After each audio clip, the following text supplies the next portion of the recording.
tentang bahasan seputar apa itu kontor. Ma'asyiral muslimin yang dimuliakan Allah Subhanahu wa taala, dalam sebuah hadis Nabi sallallahu alaihi wasallam pernah mengatakan, yakhlusul mu'minuna minan nar fayuhbasuna ala qantarati bainal jannati wan nar fayaqussu li ba'dihi min ba'din madhalimu kanat bainahum fid dunya hatta idza hudzibu wa nuku udhina lahum fi dukhulil jannah fawalladhi nafsu Muhammadin biyadi la ahaduhum ahda bimanzilihi fil jannati minhu bimanzilihi kana fid dunya. Kata Nabi sallallahu alaihi wasallam, setelah orang-orang yang beriman diselamatkan dari neraka, maksudnya selamat melewati titian siratal mustaqim, mereka pun kemudian tertahan di kontor. Kenapa? Mereka tertahan di kontor di antara surga dan neraka karena ditegakkan kisos di antara mereka akibat kezaliman yang terjadi di antara mereka selama di dunia. Setelah dibersihkan dan dibebaskan, mereka pun baru diizinkan masuk surga. Demi zat yang jiwaku berada di tangannya, sungguh mereka lebih mengetahui tempat mereka di surga daripada tempat mereka di dunia. Ma'asyiral muslimin yang dimuliakan Allah Subhanahu wa taala, sebagian para ulama mengatakan bahwa kontor adalah bagian paling ujung dari sirat. Maksudnya ujung daripada siratal mustaqim, itulah yang disebut dengan kontor. Artinya kontor dengan pintu surga itu sudah sangat dekat. Makanya Al-Hafidz Ibnu Hajar Al-Asqalani rahimahullahu ta'ala dia mengatakan, alladhi yadhar annaha tarfus sirat mimma yalil jannah. Yang tampak bahwasannya kontor adalah ujung daripada sirat sebelum surga itu sendiri. Jadi kalau mengacu kepada pendapat Al-Hafidz Ibnu Hajar Al-Asqalani rahimahullahu ta'ala, bahwa kontor adalah sebuah jembatan yang merupakan ujung daripada jembatan titian siratal mustaqim, di mana Nabi sallallahu alaihi wasallam bersabda dalam sebuah hadis yang dikeluarkan oleh Imam Muslim dan yang lainnya dari hadis Abi Hurairah radhiyallahu anhu, wa yudrabus sirat baina dhahrai jahannam fa akunu ana wa ummati awwal man yujizuha. Dan akan dibentangkan sirat di atas dua punggung neraka jahannam. Aku akan melewati dan umatku pertama kali sebelum yang lainnya. Artinya bahwa gambarannya bahwa ketika manusia selesai proses mulai daripada kebangkitan, kemudian pengumpulan di padang mahsyar, kemudian ada proses hisab yang mencakup pembagian catatan amal, timbangan, pembacaan amal, hisab yang mudah, sulit atau yang lainnya dari proses-proses kehidupan di padang mahsyar.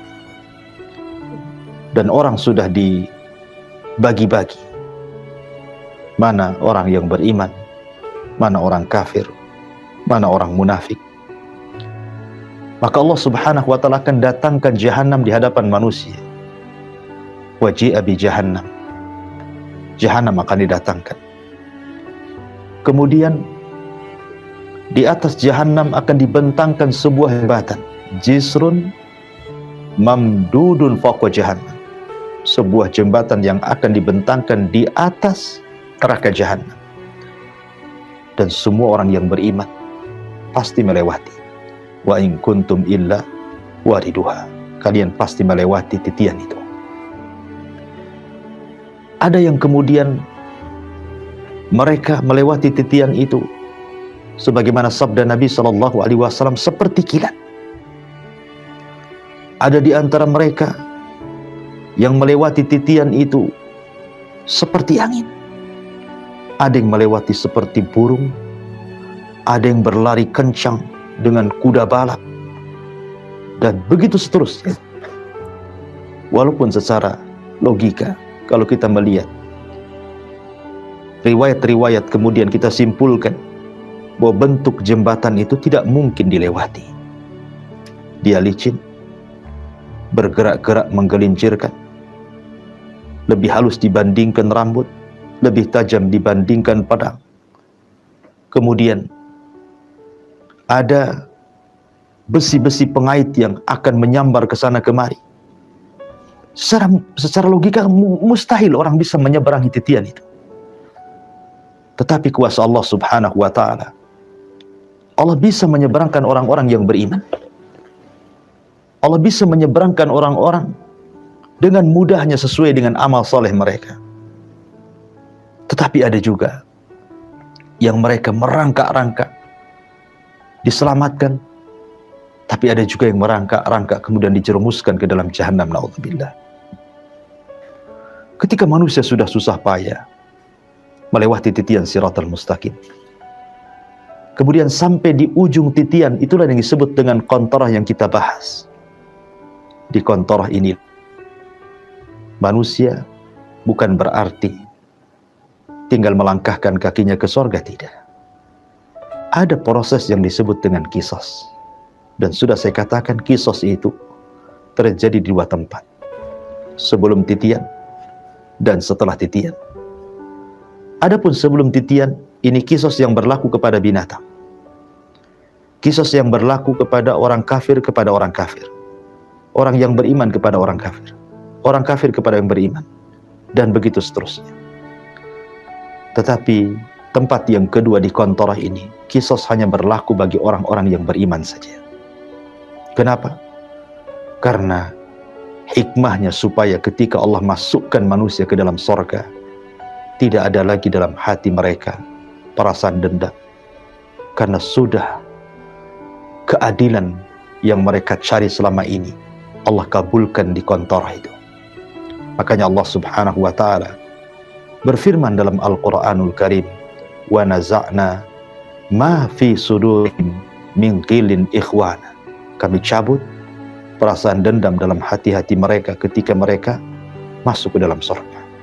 Sehingga betul-betul ketika mereka masuk ke dalam surga, mereka di atas kenikmatan, di atas ketenangan, di atas keselamatan hati. Tidak dengki dengan orang, tidak dendam dengan orang, tidak bermusuhan dengan orang, dan tidak menanamkan perasaan kedengkian kepada orang. Dia akan hidup senang. Karena orang yang hatinya lapang, maka dia akan mendapatkan kebahagiaan yang sesungguhnya. Dan itulah surga. Makanya kenapa Allah katakan, al-yawma la yanfa'u malun wala banun illa man atallaha biqalbin salim.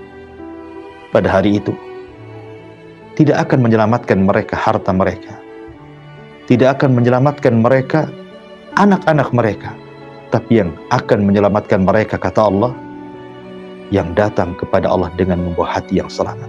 Subhanallah, bahasa Quran.